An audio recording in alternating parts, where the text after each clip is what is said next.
Class, our topic for today is audit evidence. Audit evidence or substantive testing. This topic is under PSA 500. Ayan. Audit evidence, substantive testing. For me, this is the most important topic in audit theory. Okay? Madami lumalabas na in the CPA board exam. Especially last board exam, test of controls and substantive testing, ang dami lumabas yan. Okay? So that's why class, marami kong exercises na prepare for this topic. So please bear with me. Medyo matagal yung maging discussion natin for today. More on practice questions tayo. Alright? And actually, not only in the board exam, kahit sa real-life audit work, bulk ng gagawin mo doon class is substantive testing. Siguro, per engagement or per busy season, mga 3 to 4 months of your time, pe-perform ka na substantive testing procedures. Okay? Now class, we will divide our discussion into two parts. Yung first part is overview muna of audit evidence and substantive testing. And second part naman class is specific line items in the financial statements yung aralin natin. Okay? So sige, recap muna tayo class dun sa audit risk formula natin. So we know na yung risk of material misstatements or yun yung inherent risk and control risk, meron siyang effect sa acceptable level of detection risk. Tama? And in turn, meron siyang effect sa nature, time, and extent of our substantive testing procedures. Remember? Okay. So last time, yung topic natin is about test of controls. Ano difference ng class? TOC and substantive testing. TOC, basically ang concern natin doon is the effectiveness of internal controls. Wala pa tayong pakialam doon sa amounts in the FS. Sa substantive testing naman, tinetest na natin yung amounts. For example, nilagay ni client sa balance sheet niya, cash, 10 million. Itetest natin kung accurate ba yung 10 million yun. Yun yung substantive testing. Got it? Now class, para hindi ka malito, i-differentiate muna natin yung, kasi madalas mong mababasa ito. Sir, bakit meron ako nababasa? Audit procedures. Okay? Ano difference ng audit procedures sa substantive testing or substantive audit procedures? Actually, class, yung audit procedures, that's an umbrella term. Okay? Yung audit procedures, under that, meron tayong three procedures. Meron tayong risk assessment procedures, we have test of controls, and we have some substantive testing procedures. Okay? So again, pag audit procedures, umbrella term siya. So mas malaki yung scope niya than substantive testing. Do you know yung risk assessment procedures? Meron tayo diyang class na inquiry, okay? Analytical procedures, observation, and inspection. Okay, so yun sa planning, tama? And then TOC naman, so alam natin, IIOR, inquiry, inspection, observation, and reperformance. So later, isa-isay natin yung specific procedures under substantive testing. Pero gusto ko lang i-highlight class na umbrella term yung audit procedures. Okay? So under that, nandun yung substantive testing procedures. Alright, so basically class, ang ginagawa dyan, si client, yung client natin, ibibigay niya sa atin yung unaudited financial statements. Okay? And then magpe-perform tayo ng audit procedures such as risk assessment procedures, TOC, and ST. Okay? And then we'll arrive at the audited financial statements. Okay? Siyempre, yung mga misstatements na makikita natin, parang ginagawa niyo sa audit problems, meron tayong proposed adjusting journal entries dun sa client. Okay? Ibubook ni client yung entries na yun, yung adjustments, and then mag-arrive tayo sa adjusted FS or audited FS. Okay? Yun yung meron din tayong opinion. Yung audited FS, syempre, dun magre-rely yung users of the financial statements. Okay? So, to better understand audit evidence, it's very important class na malaman natin yung financial statement assertions. Financial statement or ang ibang tawag dito, management assertions. Okay? Discuss na ito. Very important in audit. Okay? We have 5. Okay, isa-isa natin. So, ano muna yung financial statement or management assertions? Yung definition nito class, these are representations or claims, okay, by the management that are embodied in the financial statements. Okay, so class, yung keywords dito, yung, well, mas madaling intindihin yung claims, okay? Kine-claim ni management, okay? By the management that are embodied in the financial statements. So claims, management, and the financial statements. So meron tayong 5 financial statement assertions. Number 1, we have existence. Okay? So what do you mean by existence? Existence means items in the financial statements really exist. Totoo talaga yung mga nasa financial statements. So remember, bibigyan tayo ng unaudited FS ni client. Okay? So lahat na nandun, lahat ng line item, ibig sabihin, kine-claim ni management na nag-e-exist talaga yan. Okay? Actually, kasi yung existence, more of assets yan. No? Mas applicable yan sa assets. Such as cash, AR, okay, inventory, PPE. Okay, so imagine bibigyan tayo ng, for example, ito yung FS ni client. Ayan. Bigyan tayo ng FS ni client, makikita natin dyan, balance sheet, okay, merong cash, merong AR, inventory, PPE. Basically, kine-claim ni management, okay, na nag-e-exist talaga yung cash na yun. Meron talaga siyang cash na 5 million, for example. Meron talaga siyang AR na 2 million, okay? That's what you call existence. So again, existence, well, pwede rin siya sa liabilities, pero more on assets yan, okay? Kine-claim ni management na nag-e-exist yung cash, AR, inventory, PPE, and so on and so forth. Alright, that's existence. Number 2 naman class, we have completeness. Completeness, basically, kiniklaim ni management that all transactions are recorded. Walang unrecorded transactions, lahat yan recorded. Okay? And actually, class, opposite yung dalawa na yan. So kung existence is more on assets, completeness naman, more on liabilities. For example, accounts payable, loans payable, notes payable, etc. So, kiniklaim ni management na lahat ng items in the financial statements, complete yan. Lahat ng transactions recorded yan. Walang unrecorded yan. Okay? Now, again, more on liabilities yan. Sinasabi ni management, yung accounts payable dyan, notes payable, or loans payable, kompleto yung recording namin. Okay? So, sir, bakit ganun? Bakit completeness more of liabs, existence more of assets? Kasi, class, dito muna tayo, mas madaling intindihin to. Yung completeness kasi, or liabilities, ang tendency dyan is to understate. Okay? Kasi, syempre, mas konti liabilities natin, well, mas okay o mas attractive, tama? For assets naman, ang tendency naman is to overstate. Okay? So, ibig sabihin, sinasabi ni management, walang understatement yung liabilities na, kompleto yan. Ito naman, walang overstatement yung assets na, nag-e-exist talaga yan. Got it? Okay. So, that's 2. Number 3, we have rights and obligations. Rights and obligations. Sir, ano naman yung rights and obligations? So, basically, meron si management, kiniklaim niya na meron siyang rights to assets and liabilities are obligations. Sir, what do you mean? So, dumunta tayo sa rights to assets. So, ibig sabihin niyang class, example natin is, inventory. Ayan. Well, we learned in FAR na kailan ka ba mag-record ng inventory sa books mo kapag meron ka ng legal title. Tama? Yun yung ibig sabihin ng example of rights to assets. So, kiniklaim ni management na yung record niya na inventory in the balance sheet, okay, na meron talaga siyang legal title. Ano pa example? For example, PPE. Okay? Paano malaman kung sa yung PPE? Well, dapat nakapangalan yung title, okay, yung TCT, okay, yung title ng land dun sa company. Okay? So, kiniklaim ni management na yung naka-report na land na yan, talagang yung company yung may-ari niyan. Got it? Now, pag sinabi mo naman na liabilities are obligations, so rights and obligations, so basically yung rights, yun yung assets, obligations, yun yung liabilities. Okay? Sinasabi naman ni management, sige, for example, yung loans payable na yan, obligated talaga kaming magbayad sa bangko. Okay? Nag-loan talaga kami sa bank. Meron talaga kaming pimirmahan with the bank. Got it? Okay. So, rights and obligations. Next is valuation and allocation. Valuation and allocation. So, ano ba yung... So, ibig sabihin nito, class, the items in the financial statements are measured at proper amounts. Ayan. Measured at proper amounts. For example, class, fair value. Ano ba yung mga naka-fair value sa financial statements natin? Well, FVTL. Okay. Ano pa? FVOCI. Ano pa yung ibang measurement class? How about yung amortized cost? Amortized cost, okay. Ano pa? Revalued amount, tama? Revaluation, for example, naka-revaluation model si client, revalued amount yung presentation niya sa FS. Ano pa? Let's say, inventory, LCNRV naman.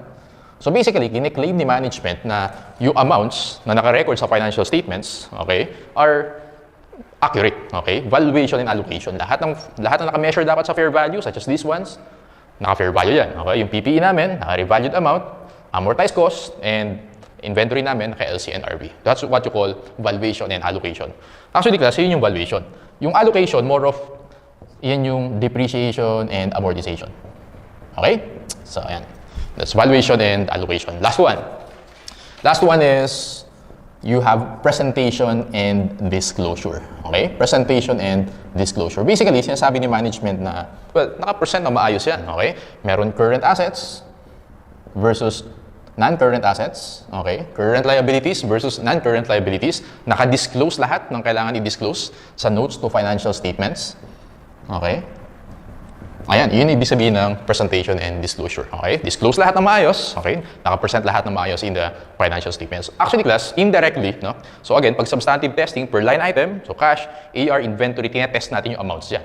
Indirectly, ang tinetest talaga natin, class, yung financial statement assertions. Again, ulitin ko, when you say FS or management assertions, ito yung mga claims ni management. Kini-claim niya na nag-exist lahat ng assets, okay?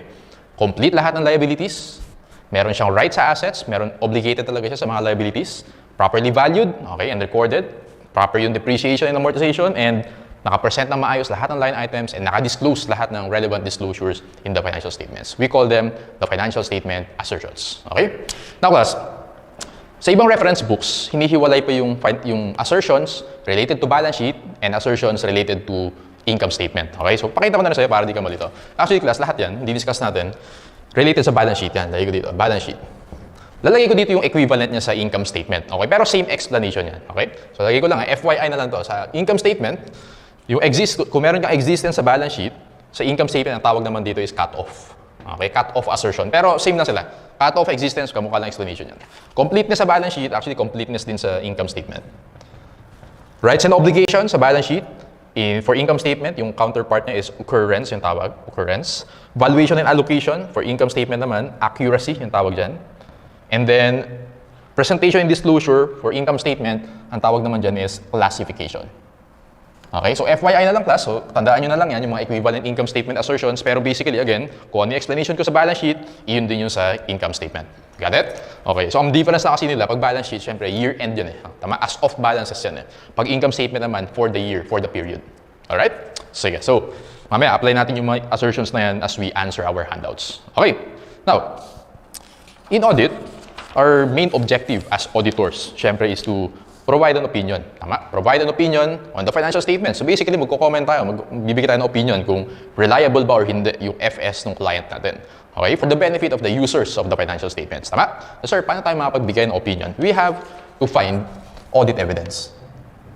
Alright? Audit evidence, basically, iyan yung support ng opinion natin. Alright? So now, tignan natin, sir, ano ba yung characteristics of audit evidence? Characteristics, we have two.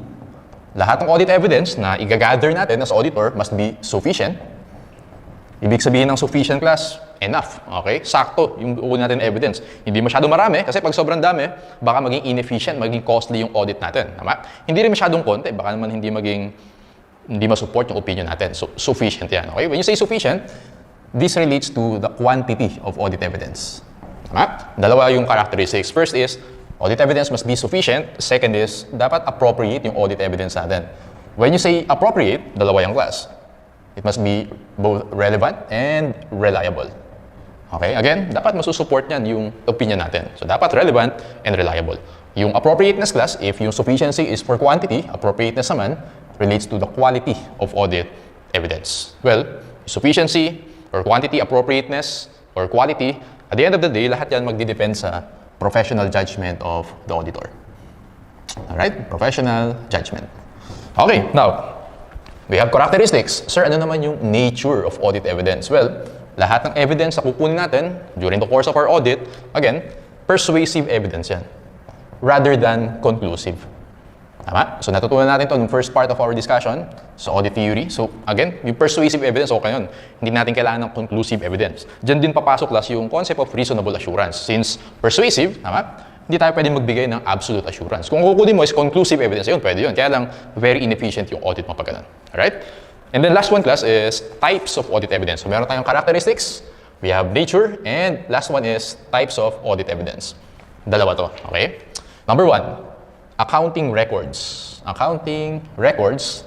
And second one naman class, ang tawag natin is corroborating information / other information / supporting or source documents. Ayan. So, ulitin ko. We have two types of audit evidence. Number one is accounting records. Number two, kakamukha lang ibig sabihin yan, corroborating information, other information, or source documents. Or difference ng dalawa na yan. Pag sinabing accounting records class, ito yung merong direct effect to the financial statements. Alam mo yun, yung keyword, direct. Now, yung corroborating information naman, indirect yung effect niya to the financial statements. Okay? I'll give you examples.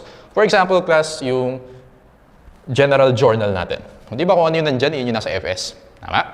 Yung special journals natin, general ledger, okay? Subsidiary ledger. Yung mga amounts niyan dapat mag-equal dun sa FS. Okay? What else? How about yung mga worksheets natin? For example, yung let's say sa AFAR natin, sa cost accounting, yung cost production report, CPR.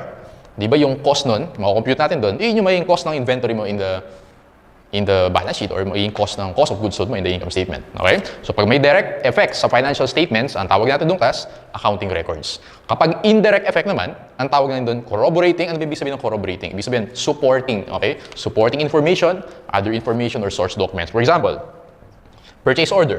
Okay? Receiving report. Bank statements. Ayan. Wala talagang direct effects sa financial statements yan. Pero supporting yan. Okay? Yung PO, O, pag nag-order ka, eventually, di ba, pag naalala nyo yung sa transaction cycles natin, mapoproceed sa process, eventually magkakaroon siya ng effect sa financial statements. Pero indirect yan, okay? Ito pa, for example, bank statement. Di ba class, pag yung cash na makikita natin in the balance sheet, hindi naman galing sa bank statement yun eh. Galing yun sa bank reconciliation. Tama? Pero yung bank recon, kailangan mo ng bank statement para i-prepare yun. So, ibig sabihin, yung bank statement, indirect yung effect niya. Okay, may effect siya sa bank recon. Yung bank recon, may effect sa balance ng cash mo in the balance sheet. Gets? Two types, accounting records and corroborating information. Alright, now, very important yung audit evidence kasi yan yung support ng opinion natin. So, sir, paano tayo mag-gather ng audit evidence? By performing substantive procedures. Okay, substantive procedures. So, ulitin ko para mag-gather tayo ng audit evidence, pe-perform tayo ng substantive procedures. Okay, meron tayong two types of substantive procedures. Number one, we have test of details. And number two, we have analytical procedures. Doon muna tayo sa analytical procedures. So alam na natin yan. Yan yung ratio analysis, okay? Trend analysis, regression, okay? Basta na-analyze mo yung numbers, analytical procedures yan. Tama? And we know, analytical procedures, hindi talaga siya required during substantive testing. Pero highly encouraged yan, okay? Actually, in practice, laging ginagawa yan during substantive testing. Mag-focus tayo dito sa test of details. Pwede pa natin i-break down yung test of details into two, okay? Meron tayong tinatawag na test of transactions. Okay, test of transactions and test of balances. Alright? Test of transactions and test of balances. Now, para mas mag-gets nyo yan, yung difference ng test of transactions and test of balances, let's have an illustration. For example, class, ito yung accounts receivable. Ayan. Accounts receivable, T-account tayo, may beginning balance yan. Tama? Beginning balance, and yung AR natin, mag-i-increase siya through credit sales. So, credit sales, debit, and then mababawasan yan through collections and through write-off. Ayan. Tama? Ito yung typical T-account natin for an AR. And then may ending balance tayo. Now, sir, ano difference ng test of transactions and test of balances? Pag sinabi mong test of transactions, tinetest natin yung nangyari during the year. Tinetest mo yung credit sales, tinetest mo yung collections, tinetest natin yung write-off. Okay? Kaya test of transactions. Pag sinabi mong test of balances, ang tinetest na lang natin class is the ending balance. Nakuha mo yun? Okay? So, test of transactions, yung basically kung ano yung details, okay, ng AR. Test of balances, ending balance. Okay? Kaya balance. Sir, tuwing kailan natin ginagamit yung test of transactions and test of balances. Actually, class, pag meron tayong small volume of transactions, pwedeng test of transactions. Kasi konti na naman yung nangyari. Okay? For example, PPE. Hindi naman maraming PPE transactions during the year. Okay? Bibili ka, magre-retire ka, magde-depreciate, pwede mong gamitin yung test of transactions. Okay? Pero for example, class, large balances. Okay? Let's say AR o kaya sales. Well, ang daming sales, no? Every day may sales. Okay? Baka hundreds or thousands of sales every day. So, madami yan throughout the year. So, it's very impractical na i-test mo pa per transaction, per sale transaction. So, ang gagawin mo dyan, pwedeng test of balances. Okay? So, pag sabi kong test of balances, ending balance ang ibig sabihin yan. Get it? Okay.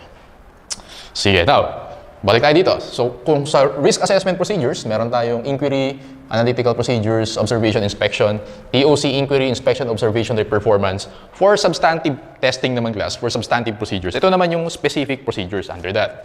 Okay? So, ito siya. Meron tayong, dito ang lalagay, specific procedures. Okay? Meron tayong IIOR. Okay? And then, so ano yung IIOR? Inquiry, inspection, observation, reperformance. Okay? O di ba parang IIOR, ito rin yun, di ba? Tama? Meron lang tayo dadagdag dyan. Okay? Meron pa tayong isang R. Okay? Yung isang R natin is recalculation or recomputation. Siyempre, substantive testing. So, amounts yan. So, magre-recalculate tayo. Wala yan sa TOC. Kasi wala naman tayong amounts pa sa TOC. And what else? Meron tayong confirmation. Siyempre, meron din tayong analytical procedures. So, ilagay na rin natin yung analytical procedures. Ayan. So, ulitin ko, sir, ano yung specific procedures? Specific substantive procedures. Ano yung i-apply natin to test the transactions, to test the balances, to gather evidence? Well, ito siya. Inquiry, inspection, observation, reperformance. Basically, ito rin. Dadagan na natin, meron tayong recalculation or recomputation, meron tayong confirmation, and we have analytical procedures. So as you notice class, overlap yan. No? So yung mga procedures dito, yung mga audit procedures natin, no? Medyo may overlap din yan. Ang nagkakaiba lang dyan class is yung syempre yung objective natin. Okay? For substantive procedures, objective natin is to test the amounts. For TOC, objective natin is to evaluate the effectiveness of controls. For risk assessment procedures naman, so basically to understand the business. Alright? So, ganun siya. Now, before we go to our handouts, punta muna tayo dun class sa yung in-upload ko sa Facebook group natin, yung documentation working papers. So, open nyo muna yung class. Actually, marami ko nilagay dyan. No? So, actually, ginagamit niya sa real-life audit work. No? So, kinuha ko lang, tinanggal ko lang yung pangalan ni client and lahat ng mga important, syempre, confidentiality, di ba? So, lahat tinanggal ko. Bali, basically, ito yung template na ginagamit in audit. Okay? So, class, ilan ba in-upload ko dyan? 1, 2, 3, 4, 5, 6, 7, 8. 8 files yan. No? So, gusto ko, open mo lahat yan. On your own na lang. Ha? Open mo siya. And then, basahin mo yung content. No? Just familiarize yourselves with the content. Pero for our discussion, open mo dyan, class, yung audit program cash. Okay, audit program cash in bank. So, open mo muna yan. Audit program cash in bank. Class, ano ulit yung audit program? Audit program, naalala niyo yan sa audit planning natin, tama? So, audit program, basically, nandyan nakalagay lahat ng specific procedures na i-perform natin sa audit. Alala niyo yan? Okay, so, ito yung actual audit program in practice. So, wala mo na kwento today sa audit, wala tayong story muna today. More of a illustration muna tayo kung ano ginagawa sa audit. Okay, so, tignan natin class yung mga important items na makikita mo sa audit program. So, sulat natin sa board yan. Ito, erase ko na to. Kasi FYI lang naman to. Erase ko na yan para may space tayo. Okay? So, tingnan natin class kung ano yung makikita natin in an audit program. Alright? Sige. So, yung content. So, lagay natin. Actually, class, pag sinabi mo yung working papers, pag sinabi mo yung documentation, basically, dyan mo nire-record, dino-document lahat ng procedures na ginawa mo. Okay? So, pag nabasa mo documentation, okay, pag nabasa mo to class, documentation, working papers, ayan, magkakamukha lang meaning yan, ha? Ayan, documentation and working papers. So, sa atin, meron tayong audit program, in this case. Ayan, audit program sa cash, tingnan natin yung content. Makikita natin, class. Alright, so sa kinakataas, so syempre makikita mo audit program, and then yung client nandyan, tama? Client, period yun yung basically kung anong year in audit natin, subject, bank balances, and cash. So class, tignan mo yung columns, no? May nakalagay, estimated hours, so per procedure, meron tayong binabudget na oras. We have yung procedures, specific procedures, and we have yung, nakita nyo yung WP reference, so ibig sabihin nun, working paper reference, okay? And then yung by, basically yung by yung si junior auditor, no? Comments or explanations, yung mga findings mo basically. Okay, so kung makikita nyo dyan class, nandyan yung audit objectives. Lagyan natin. Number 1, audit objectives. Okay, so audit objectives, basahin natin class ha. The cash, to determine whether the cash and bank balances represent all cash that are owned and on hand in transit to or from financial institutions or in financial institutions held in custody by others and are properly recorded. Okay? Sabi dyan, ulitin ko, yung first part lang, the cash and bank balances represent all cash that are owned. Ano ibig sabihin ng class? O di ba ibig sabihin nun, yung rights, may rights daw siya dun sa cash, tama si client, and are properly recorded. Ano yung proper recording? Valuation. Awan yan. And then yung next naman, yung B, the cash and bank balances are properly described and classified and adequate disclosures with respect to the amounts have been made. Proper classification, proper disclosures. Ano ba klase yun?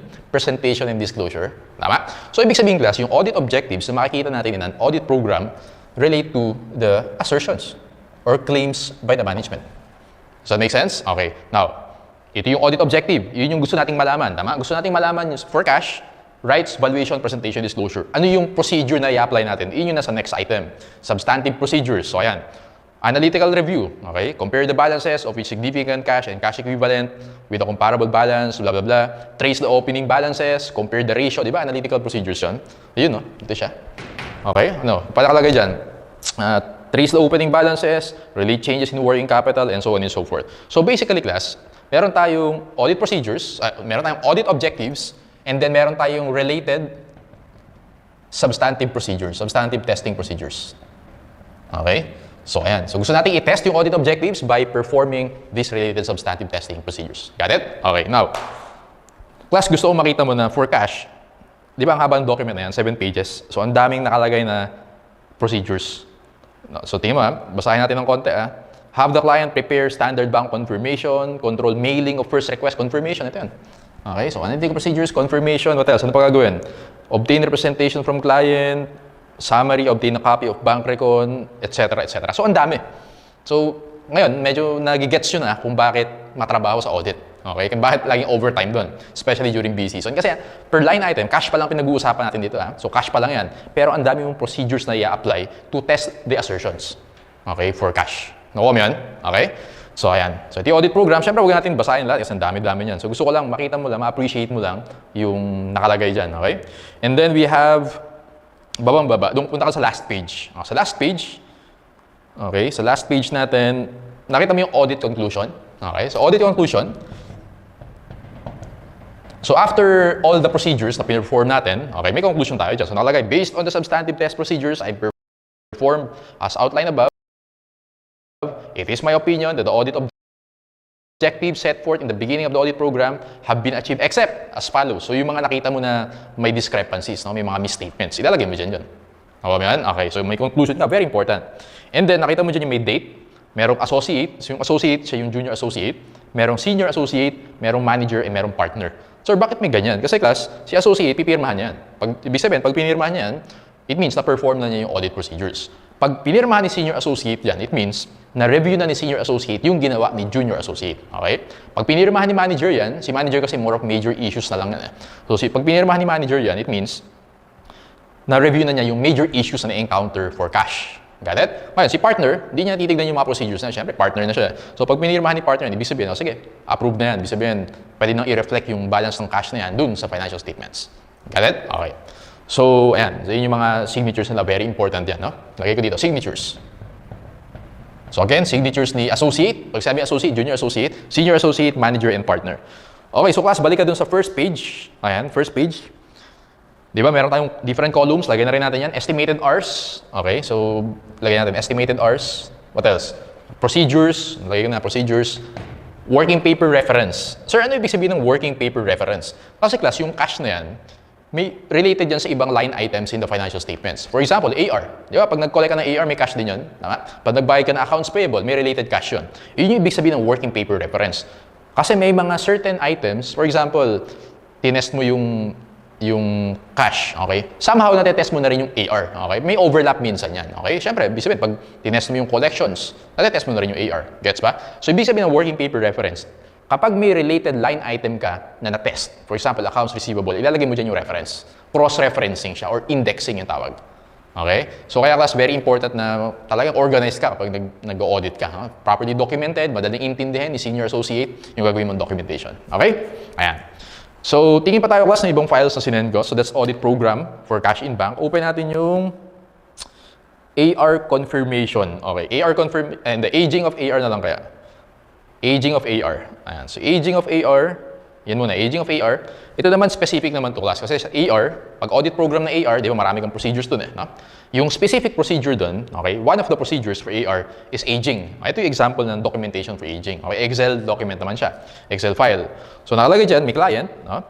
May subject, ayan, schedule of aging. Tetest natin kung tama yung aging ni client, basically. So, prepared by, nakita nyo sa taas, upper right, prepared by, ibig sabihin, prepared by the audit associate, the junior associate, reviewed by the senior associate. Okay? So, nakalagay dyan, name of customers, total, yun siguro yung balance ng AR, aging, ilang months na past due yan. So, 1 to 6 months, 6 to 12 months, etc. Provisions, ayan, opening balance, so yan yung ADA natin, beginning balance, mid during the year, closing balance or ending balance, and so on. Ayun, tapos may remarks ka dyan or kung meron ka mga issues na encounter. Okay, so ito naman class, yung working paper na yan, no? Yung working paper na yan, yun yung very specific naman na procedure for AR. Got it? Ano pa? So, aging of AR yan, yung AR confirmation naman. Okay, open yung AR confirmation. Ganun din siya. Pag AR confirmation, nagsisend tayo ng letter, confirmation letter sa customer. So, name of party or siguro name of customer. Amount sent on, kailan natin sinend. So, confirmation. First reminder, second reminder. So, pag hindi nag-reply, mag-send tayo ng second reminder. Receive on, kailan natin na-receive yung confirmation letter back from the customer. And then differences, okay, and then analysis. Alright, so basically ganyan siya. So gusto ko lang ma-appreciate mo kung ano yung content. So again, for appreciation lang yan, para at least na-visualize mo kung bakit natin ginagawa yung mga to. Okay?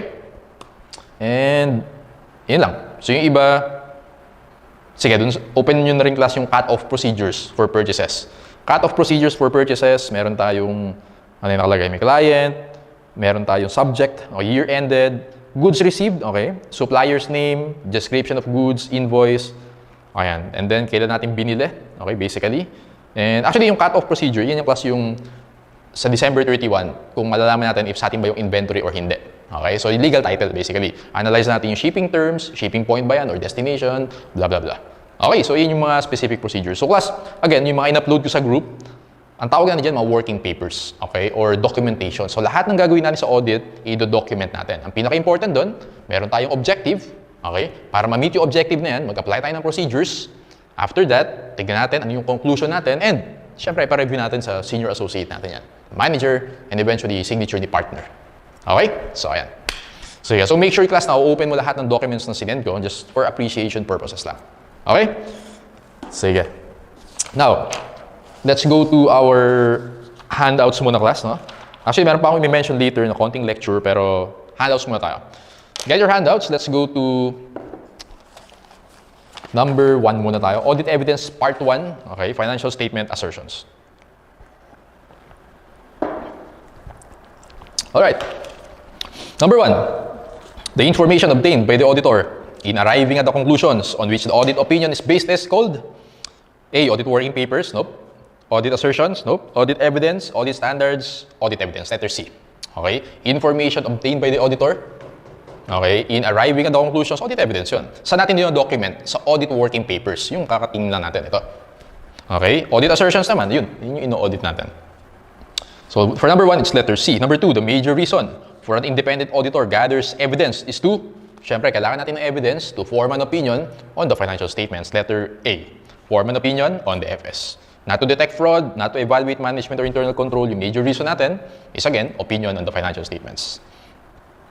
Number 3, the sufficiency and appropriateness of evidential matter ultimately is based on the professional judgment of the auditor. Letter D, judgments of the auditor. Number 4, audit evidence comprises, number 1, information that supports and corroborates management's assertions. Number 2, any information that contradicts management's assertions. Siyempre, pareho yan. Okay? So, for example, yung cash na sinabi ni client, okay, 10 million. Okay? Bank recon namin, 10 million. Ngayon, pag nag-perform ka independently ng bank recon, pwedeng ma-support mo yung 10 million na yun. Or mo-contradict mo. Let's say, na-compute mo lang 5 million. Okay? So, audit evidence natin, pwedeng supportive or corroborative or pwede rin siyang contradicting doon kay management. Okay? For number 4 is dog. Alright. Let's go to number 5. Okay, before we discuss number 5, so class, gusto ko lang i-discuss ito mabilis lang. So, saan natin pwede siyang ilagay?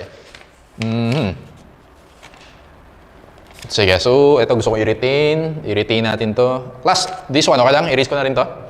So, di-discuss ko na ng konti, mabilis lang, about generalizations, no? Generalizations on audit evidence. Tingnan natin, important din to. Generalizations. So, ibig sabihin, class, audit evidence na i-gather natin, more reliable sila if, so more reliable if, number 1, obtained from independent sources outside the entity. Okay? For example, class, sabi dyan, more reliable daw yung audit evidence natin if we obtained the evidence outside the entity, independent source. For example, class, bank statement versus purchase order. Ano tingin mo yung mas reliable dyan? Bank statement or purchase order? Siyempre, bank statement. Bakit, sir?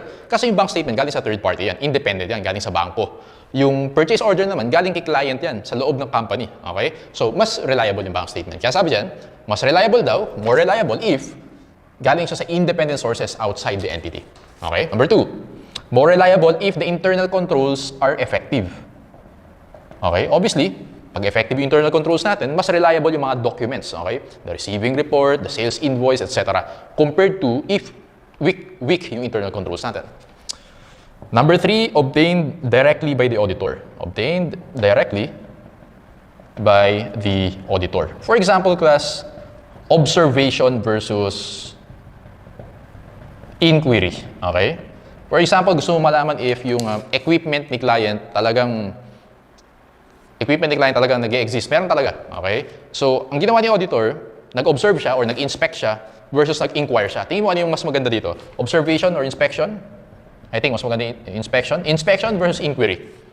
Siyempre, pag inspection, first hand, nakikita mo talaga yung equipment. Pag inquiry, tinanong mo si client, well, siguro, hindi mo alam. Kasi, again, kailangan skeptic tayo kung ano yung sagot ni client. So, mas reliable pag in-inspect natin. Kaya sabi dyan, obtained directly by the auditor.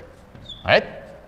Number 4 is more reliable if documentary form, okay, documentary form or written form, okay, written form than obtained orally.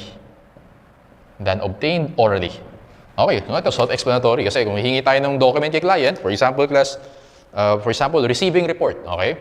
Na na-receive talaga natin yung goods. Tingin mo ano yung mas okay. Tanungin mo lang si client, na-receive nyo ba yung ganitong goods versus pahingi akong document, okay? Siyempre, mas okay na meron kang physical document, okay? Written document than orally mo lang na-receive, okay? So, self-explanatory yan. And number 5, last one, more reliable if original documents than photocopies.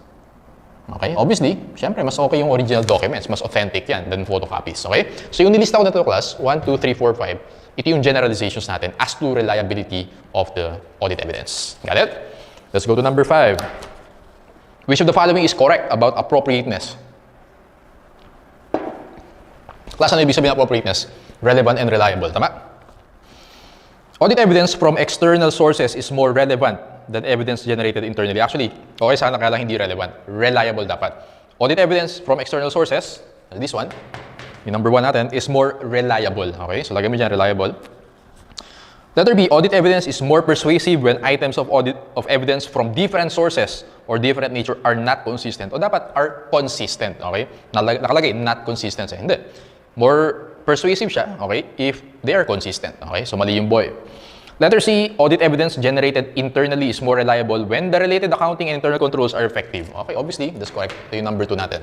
Mas effective or mas reliable if yung internal controls mo are reliable than compared to weak internal controls or unreliable internal controls. C yung sagot natin sa number 5. Letter D, sufficiency refers to the amount of evidence needed. Okay? Amount of evidence, actually tama din pala yung ano. Well, actually, okay din yung dog. No? Kaya lang class, ang tanong pala sa problem sa number 5 is, which of the following is correct about appropriateness? So, appropriateness yung tanong. No? So, best answer natin is letter C. So, yung dog, tama din naman. Sufficiency refers to the amount, pero ang tinatanong dito is about appropriateness. Okay, so letter C yung sagot natin for number 5. Number 6, evidential matter is generally considered sufficient. Okay, when? A, it is appropriate. Hindi. B, there is enough of it. Ayun, quantity. Enough. Okay, sakto lang. Okay?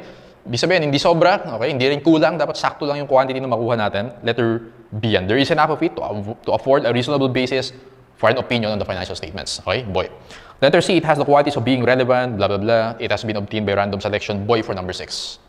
Number 7, which of the following statements about audit evidence is correct? A, appropriateness is the measure of quantity. Hindi. Appropriateness, measure of quality yan. False. Letter B, sufficiency is measure of quality. False. Sufficiency is measure of quantity. C, audit evidence is more persuasive when items of evidence from different sources of different nature are consistent. Correct. Okay? C yung sagot. There should be a one-to-one relationship between audit objectives and audit procedure. So, ano ibig sabihin yan? False siya na. Bakit, sir? Ano ba ibig sabihin ng audit objective? Well, sinulat ko kanya dito, pero basically, yung audit objective, di ba yun yung assertions? Nakita nyo, tingnan nyo yung lecture nyo kanina, yung in-erase ko dito. So, di ba, titingnan natin yung objectives sa audit program natin, di ba, yun yung financial statement assertions. Kanina sa cash, yung rights, valuation, presentation, disclosure.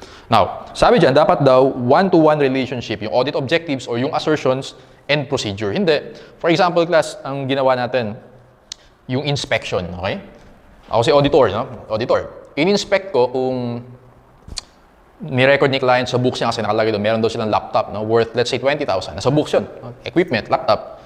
Okay, so ako si auditor, in-inspect ko yan. Nag-perform ako ng audit procedures, in-inspect ko. Ano yung assertion na tinetest ko doon? Well, ang tinetest ko doon, existence. Kung nag-exist talaga yan. Okay? So, pwede ko rin i-test doon, class, yung, I think, pwede rin siguro yung rights, no? May right talaga yan sa laptop. Okay? So, let's say, yung binili ni client yan, merong resibo, nakapangalan kay client, may right talaga siya sa laptop. Okay? So, ibig sabihin ko lang, class, isang procedure yung pinorform mo, pero different assertions yung natetest mo. So, mali yung letter D na there should be one-to-one relationship between audit objectives or assertions and audit procedure. Kasi, again, pwedeng isang procedure lang, multiple assertions yung natetest natin. Gets? Okay. So, for number 7, it's letter C. Number 8, which of the following assertions is correct about the reliability? A, information obtained indirectly from outside sources is the most reliable. Hindi. Ang pinaka-reliable, class, information obtained directly from other sources, from outside sources. For example, si auditor, humingi siya ng bank statement from a bank. Ayun, pinaka-reliable yun. Kasi bukod sa direct kinuha ni auditor yun, independent pa si bank. Okay? Third party pa si bank. So, A is incorrect. Dapat directly. B, to be reliable, evidential matter should be convincing rather than persuasive. False. Pwede nung persuasive, okay, rather than conclusive. So, boy is false. C, reliability of evidential matter refers to the amount. False. Yung amount natin is sufficiency. Dog yung tama dito. An effective internal control structure provides more assurance about the reliability of evidential matter. So, kung may proper segregation of duties, okay, maayos yung internal controls of the client, we can say na yung documents na napoprovide ni client are also more reliable. Okay? Dog for number 8. Number 9. In determining the validity of AR, which of the following would the auditor consider to be most reliable? A, documentary evidence that supports the account's receivable balance. Okay. B, credits to AR from the cash receipts book after the close of business. So, class, alin daw dito yung pinaka-reliable, no? C, direct telephone communications between the auditor and customer. Actually, hindi mo ginagawa yan in practice. Take note, ha? Hindi mo tinatawagan si customer. Okay? Hindi mo ginagawa yan.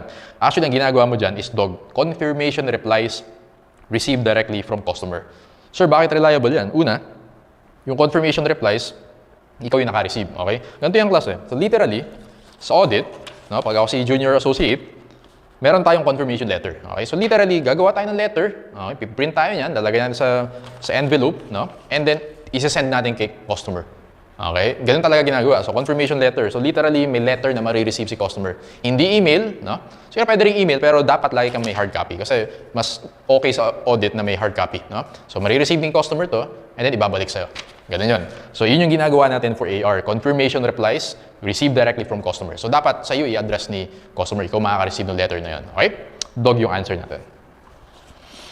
Which of the following types of evidence is the least persuasive? A, pre-numbered purchase order forms. Actually, A na yung sagot. Bakit, sir? Kasi class, yung purchase order generated internally. Si client na po-produce yan. No? Mali ba natin kung authentic yung mga purchase orders na yan? Pwede siya mag-produce ng purchase orders kahit pre-numbered pa yan. What if ang gawin ni client, let's say yung purchase order form number 100. Let's say maraming number 100 ang ginawa niya. Okay? So, di natin alam yun. Kasi, again, si client yung may control nun. Compared sa ibang choices, B, bank statements obtained from the client. Well, kahit kay client mo kinuha yun, yung bank statement na yun, originally galing kay banko yun. Okay? Mahirap i-falsify yun. C, test counts of inventory performed by the auditor. Yes, kasi first hand yun obtained directly by the auditor. D, correspondence from client's attorney about litigation. Pwede na rin kasi si attorney, at least, yung client's attorney, at least hindi siya yung mismong client mo. Tama? So I think, ipag-compare mo si A and dog, well, nasabi natin mas persuasive yung dog. A is definitely the least persuasive. Letter A for number 10.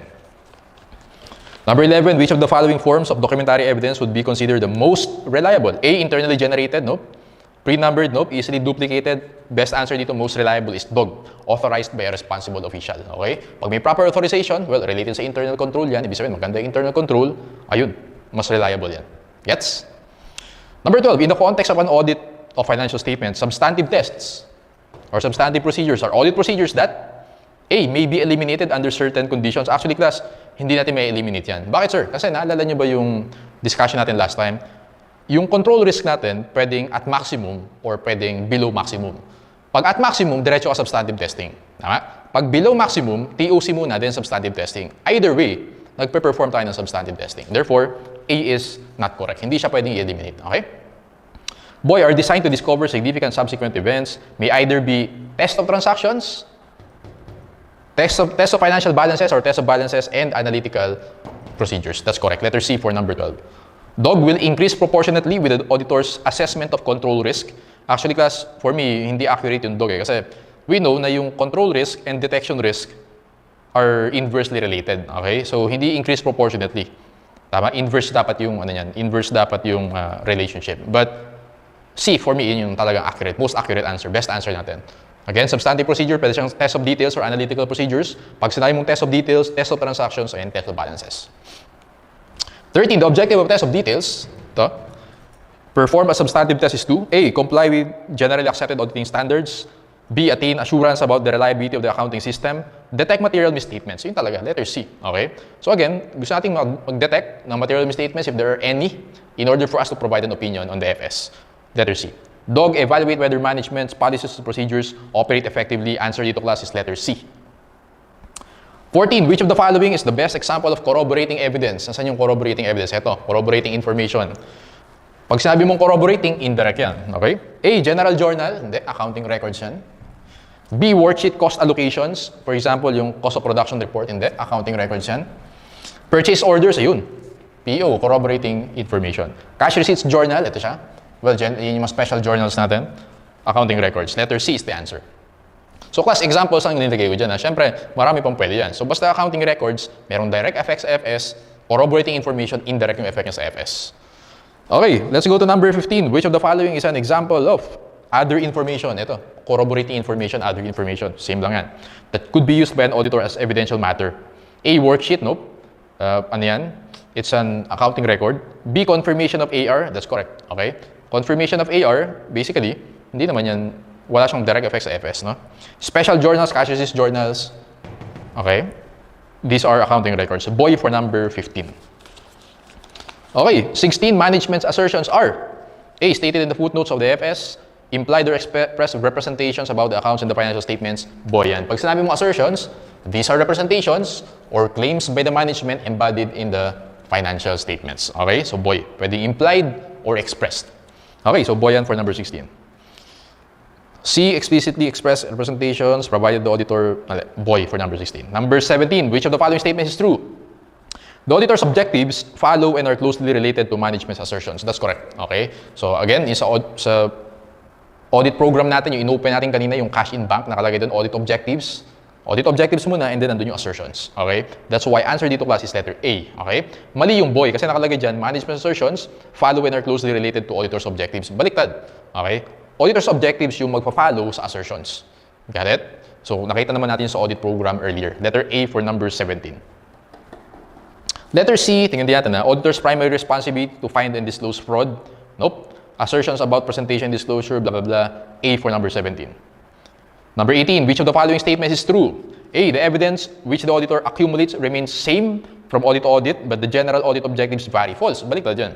The audit evidence, the evidence which the auditor accumulates remains, or the evidence which the auditor accumulates varies from audit to audit. Siyempre, iba-iba yan per client, tama? Merong mataas ng acceptable level of detection risk, merong mababa. So, mag-iiba yung evidence na kukunin natin, okay? But the general audit objectives, yung assertions natin, will be the same.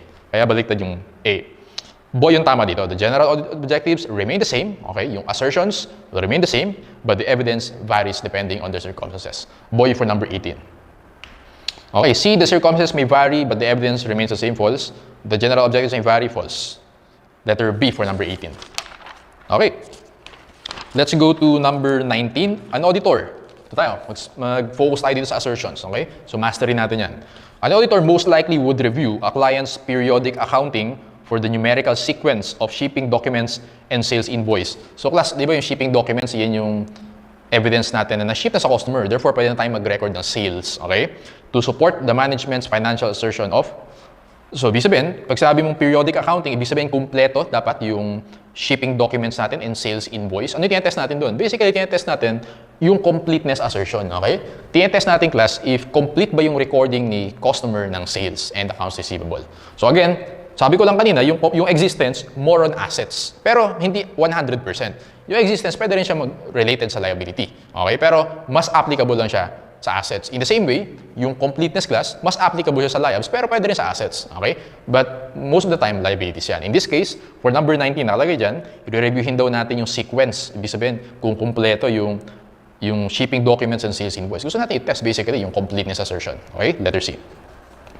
Cut-off tests designed to detect credit sales, the end of the year, after the end of the year that have been recorded in the current year, provided assurance about management assertion of. Okay, so cut-off tests, lagay nga tayo ng example. For example, ito class, lagay tayo ng timeline. This is December 31. Okay? And this is, let's say, December 26. December 26, this is January 5. Ayan, tingnan natin ha. Cut-off tests, dito tayo magka-cut-off test. Designed to detect credit sales made after the year end that have been recorded in the current year. Provides, okay, so nangyari yung sale dito. Tama ba class? Dito nangyari yung sale. Okay? That have been recorded in the current year. Pero dito ni-record. Okay? So, mali yung ginawa ni client. Kasi, syempre, kung nag-sale ka dyan, dapat dito mo i-record. Hindi dito. Okay? About management's assertion of, ano yung class? Anong klaseng assertion yan? Accuracy, classification, rights and obligations. Well, kapag nag-sale ka, meron ka nire-record na AR. Nag-record ka ng AR dito. Tama ba? Now, ang tinetest natin dyan is the existence of the AR. Got it? Anong nangyari? tinest mo dito, pero as of December 31, hindi pa talaga nag-e-exist yung AR na yan. Okay? Because dapat, i-record mo siya subsequent to year-end. Got it? Okay. In the same way naman, opposite naman gawin natin class ha. For example naman, so imagine mo ha, yung sale nangyari dito, December 26. Pero ni-record ni client, January 5. Opposite naman yun. Ang tinetest naman natin doon sa December 31 is the completeness of the AR. Nakuha mo yun? Okay. That's why sabi ko kanina, hindi exhaustive na pag completeness liabilities lang. Hindi. Yung example ko kanina, completeness pero AR. So ulitin ko ha. Dito muna tayo. Ulitin ko for one last time. Nagkaroon ng sale January 5. Ni-record ni client December 26. So mali yun. Mali yung recording. Nag-cut off test ka dito. Okay? Ang tinetest natin, yung AR ban na ni-record ni client dito, talagang nag-e-exist. Okay? Because dapat, dito mo pa i-record yun. Nakuha mo yan? Opposite naman, dito nagkaroon ng sale December 26. Dito ni-record ni client January 5. Nag-cut off test tayo dito. Tinetest naman natin, complete ba yung AR na rin-record? Okay? Kasi hindi complete yan. Kasi yung dapat dito mo ni-record, okay? Dito mo ni-record, January 5 mo pa na-record. Okay? So opposite siya. Again, for number 20, answer natin existence, letter D or don't. Okay, 21, in confirming with an outside agent such as a financial institution or let's say banko, okay, bank, that the agent is holding investment securities in the client's name. An auditor most likely gathers evidence in support of management's financial assertion of existence and plus usually kasi kapag may mga important items ka sa business. For example, yung mga securities na ganyan. O kaya, kunwari, mga land titles, no? Mga original copies. Pwede kang magpa-deposit sa bangko. No? May mga safe deposit boxes sila doon. Babayaran mo na lang. Okay? Iyan yun. Ganito siya. So, in confirming with an outside agent, for example, si Security Bank, okay, si BDO, may mga ganyan services yan. Ngayon, si client natin, merong naglagay doon ng securities. Siguro, mga certificates, no? Mga stock certificates. Ngayon, ang gagawin ni auditor, para malaman mo kung talagang nag-e-exist yun. Mag-send tayo ng confirmation letter doon sa bangko. Okay? Ko-confirm natin. So, ano yung in-test natin assertions doon? Existence, obviously. And, ano siya? Existence and, tingnan natin na, valuation and allocation, rights and obligations, completeness, or classification and understandability. Answer dito is boy. Okay? Rights and obligations, especially yung rights. Kasi class, kapag kinonfirm mo sa bangko yan, sinabi ni bangko, si client talaga yung may-ari niyan. Okay? Si ABC Corporation talaga yung may-ari niyan. So, pag nag-confirm tayo, actually, dalawa yung tinetest natin dyan. Existence, kung nag-e-exist ba talaga, okay? And, kung may rights ba talaga si client. Usually, yan yung laging partner, existence and rights. Okay? Yung opposite, existence and completeness, huwag mo isasagot yan. Hindi yan nagko-coincide, no? Kasi magkaiba yung tinetest mo dyan. Alright? So, answer natin dyan, class, is boy, rights and obligations. Two assertions for which confirmation of an AR provides primary evidence are. So again, pag confirmation, ang tinetest natin dyan class is C, rights and obligations and existence. Specifically yung rights and existence. Got it? Okay. Number 23, so C for number 22, number 23, an auditor concluded that no excessive costs for an idle plant were charged to inventory. This conclusion most likely related to the auditor's objective to obtain evidence about the assertions regarding inventory, including presentation, disclosure, and so ibig sabihin daw class, no excessive costs were charged to inventory. Ibig sabihin class, tama lang yung costing. Okay? So hindi yung costing, valuation and allocation. Especially valuation. Okay? Paano ba natin kino-cost yung inventory? Well, syempre, measured at cost yan, every end of the year, LCNRV. Okay? So sabi dyan, no excessive cost. So ang concern natin is valuation and allocation. Letter A. Number 24, which of the following most likely would give the most assurance concerning the valuation and allocation of AR? Paano natin pinapresent yung AR? AR less ADA, okay? Ito yung carrying amount of the accounts receivable or the net realizable value. So, alin dyan yung valuation and allocation? A, vouching amounts in the subsidiary ledger to the shipping documents. B, inquiring about receivables pledged under loan agreements. Actually, class, yung inquiring about receivables pledged under loan agreements, presentation and disclosure yan. Kasi kapag naka-pledge, kung maalala yung topic nyo sa FAR, pag naka-pledge yan, kailangan i-disclose mo yan. Okay? C, assessing the allowance for bad debts for reasonableness. Actually, yun yung correct yan. No? Sa AR, ganito yung presentation mo, tama? So now, yung letter C, sabi dyan yung allowance for bad debts daw, yung ADA. Makaka-affect siya sa presentation, makaka-affect siya sa valuation mo ng AR. Okay? Answer natin dito, class, is letter C. Yung dog, comparing receivable turnover ratios, yun yung analytical procedures. Okay? Number 25. An auditor is most likely to inspect loan agreements under which an entity's inventories are pledged. So again, pag may pledge, ito siya. Presentation and disclosure. Kasi kailangan mong i-disclose sa notes to financial statements na meron kang pledge from a bank. Okay? Number 25 is letter A, presentation and disclosure. Number 26, an auditor's purpose in reviewing the renewal of a note payable shortly after the balance sheet date most likely is to obtain evidence concerning, plus naalala nyo ba sa FAR, di ba meron kayong topic dyan na renewal, ano? So pag nirenew siya, after December 31, I think may mga rules yan eh. Kapag yung renewal mo is at least 12 months from December 31, non-current, okay? Pero pag within 12 months yung renewal mo, current. Basta may mga ganung rules yan, okay? So kapag ganung class, kapag tinetest natin yung renewal, ano yung pinaka-closest na assertions yan? Presentation and disclosure. Especially yung presentation, okay? Pe-present natin either current or non-current. Therefore, that is letter B or boy.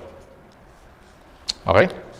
Let's go to number 27. During an audit of a company's stockholders' equity, the auditor determines whether there are restrictions on retained earnings resulting from loans, agreements, or law. The audit procedure most likely is intended to verify management's assertion of kapag sa retained earnings, meron tayong restrictions, meron tayong entry dyan. Tama? Debit, RE, unappropriated, credit, RE, appropriated. Naalala nyo yun? Nire-reclassify natin. So, class alin dyan yun? Presentation and disclosure, especially yung presentation. Okay? Pine-present natin siya as appropriated retained earnings. Letter B, presentation and disclosure. Okay, so after number 34, magbe-break muna tayo, okay? Kasi yun yung first part of audit evidence, no? So, overview muna ng audit evidence. But before that, meron lang akong gusto i-bring up dito, class, no? Pwede ko nang i-erase to. Kasi maraming nalilito dito. So, gusto ko lang i-clarify, no? Para pag practice, nagsasagot ka na ng mga practice questions mo on your own. Ito, i-erase ko na rin to. Okay, para hindi ka malito. Okay, so, yan. Ating class, ha? We have what you call directional testing. Directional testing. Dalawa yung class, no? Yung directional testing. So, ano ibig sabihin yan? Ibig sabihin lang yan kung saan ka magsisimula. Ano yung direction ng pag-compare mo ng documents, no? May dalawa yan. Meron tayong tinatawag na tracing and meron tayong tinatawag na vouching. Okay? So, yung tracing class, from source document, okay, from source document, ititrace natin siya sa accounting records.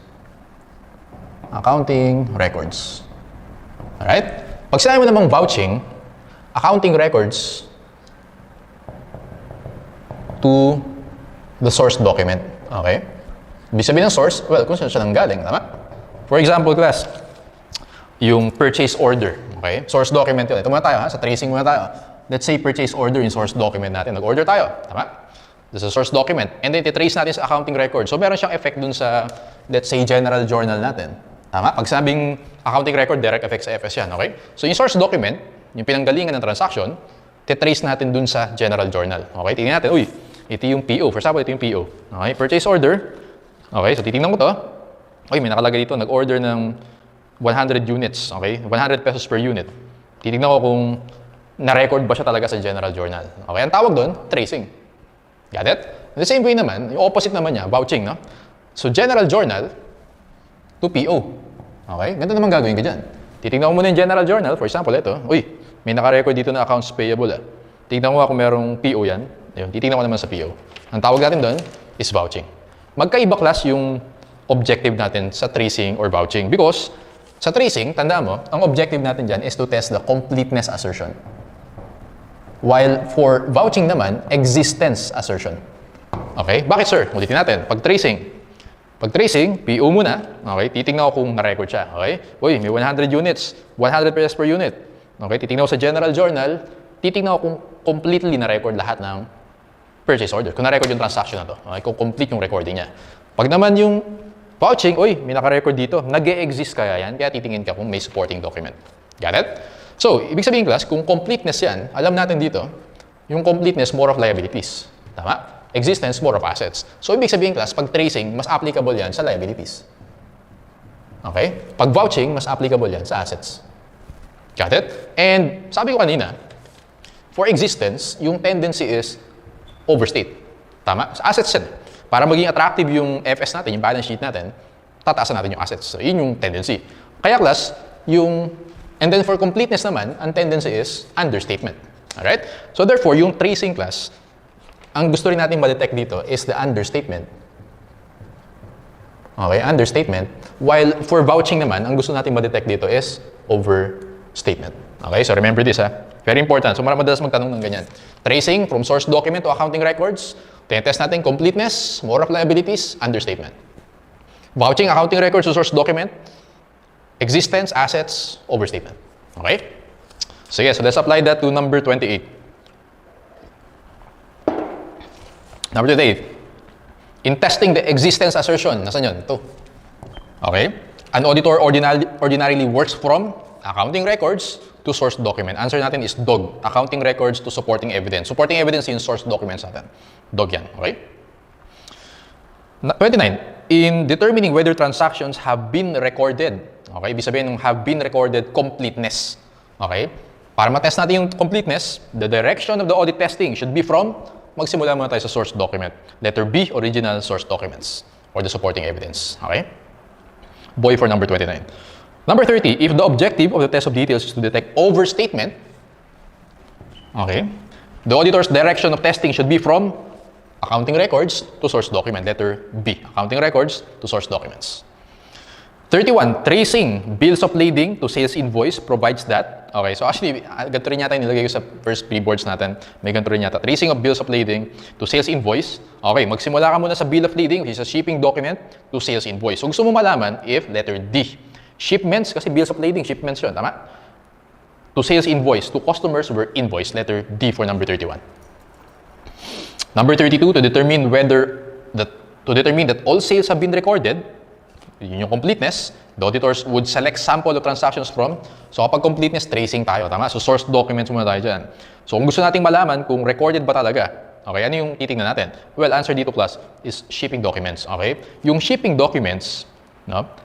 Kasi completeness tama? Source documents muna, i-compare natin sa accounting records. So ang gagawin ko dyan, yung shipping documents, yung letter A, i-compare ko yan sa sales journal. Alright? So kaya sagot natin dito class A, shipping documents. Wag boy okay? Yung boy, accounting records yun, tama? Kapag completeness, dapat source documents muna. So shipping documents muna, i-compare natin sa accounting record which sa sales journal. So letter A muna tayo. Doon tayo mag-start. Shipping documents. So for 32, it's A. 33, the document used to indicate to the customer the amount of sale and due date of the payment.